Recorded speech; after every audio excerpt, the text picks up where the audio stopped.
The wind moved slowly across the hills, stirring golden grass that danced like memories on the edge of forgetting. On a weathered bench beneath an old fig tree sat Ayumi, her hands folded in her lap, her gaze fixed on the distant horizon, though her thoughts were anything but far away. She looked calm, but inside, a quiet ache throbbed like an unanswered question. A year ago today, her world had cracked.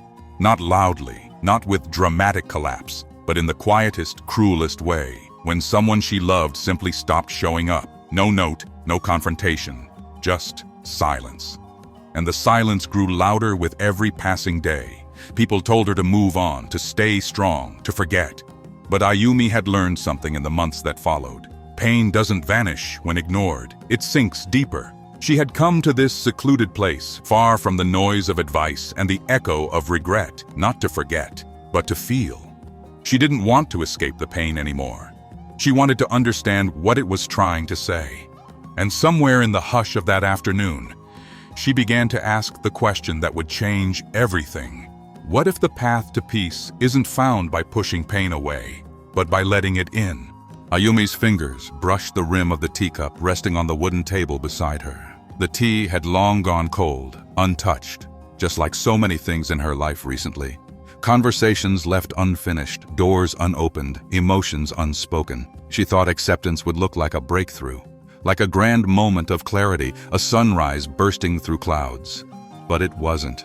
It was slower, quieter, like a tree shedding its leaves in autumn, subtle, natural, and sometimes unnoticed. Every time she tried to deny the pain, it fought back. It showed up in her sleep, in her breath, in the way her shoulders tensed when no one was looking. Pain, she realized, had a way of demanding to be acknowledged. She wasn't crying anymore, but she wasn't smiling either. Her emotions had flattened, like waves settling into still water. Not peace, but pause. And it was in that pause that something new started to surface. A question, soft but persistent. What if the pain was never the enemy? What if my resistance was?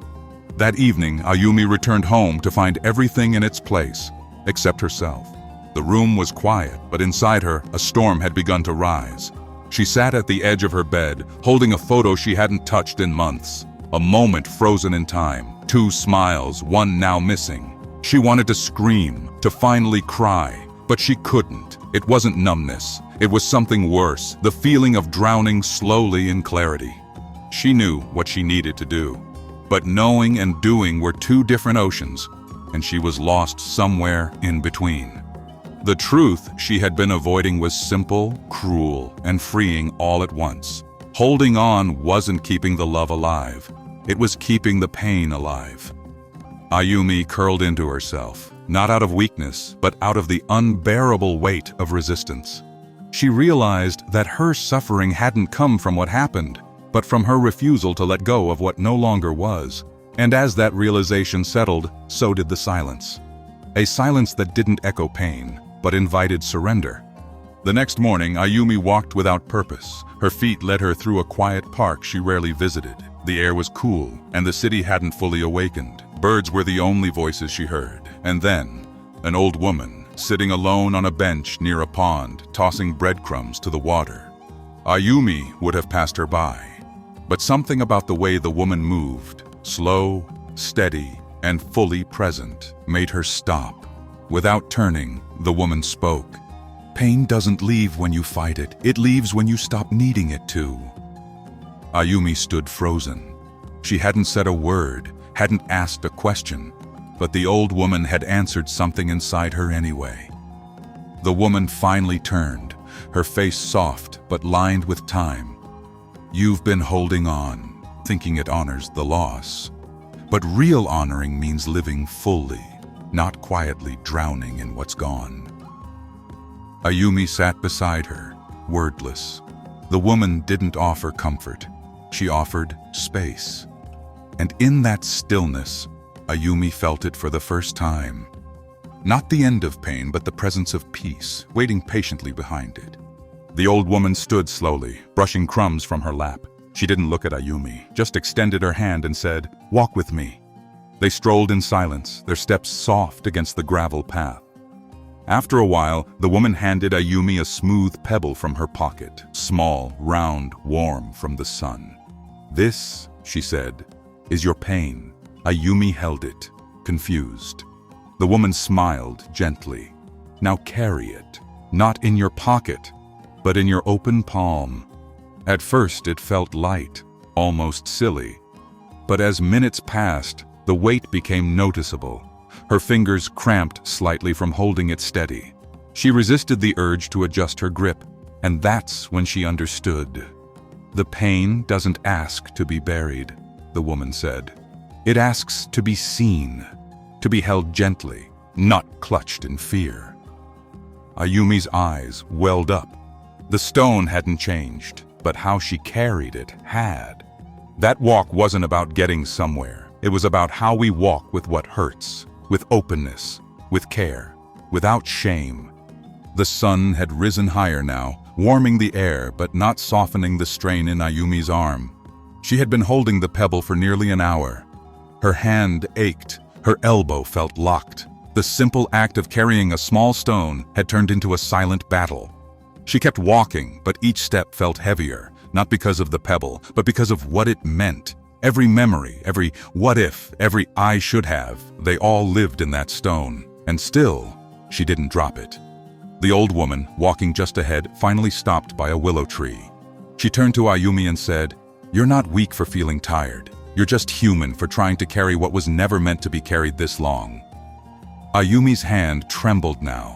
The stone hadn't grown in size, but the meaning she'd packed into it had multiplied, and suddenly she understood. Acceptance didn't mean dropping the stone with bitterness. It meant setting it down, gently, with love, with awareness.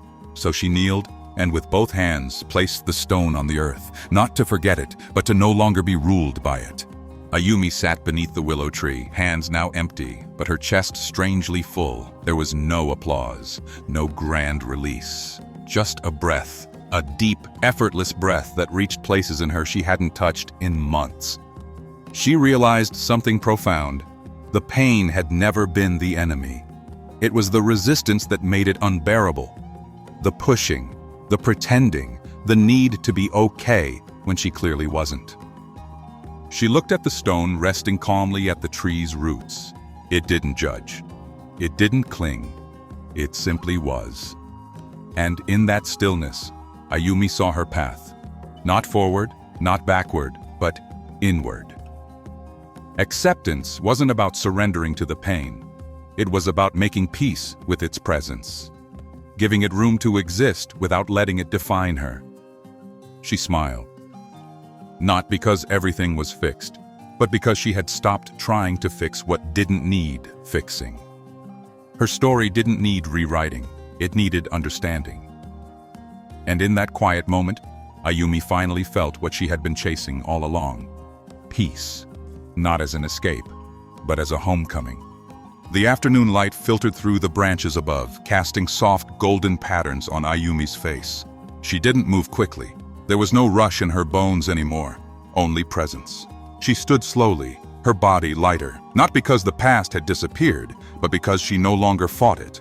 Her pain wasn't a prison, it had been a teacher, and today, she had finally listened. The old woman remained seated beneath the willow, watching without words. Not every guide walks with you to the end. Some simply remind you where the path begins. Ayumi didn't say goodbye. She didn't need to.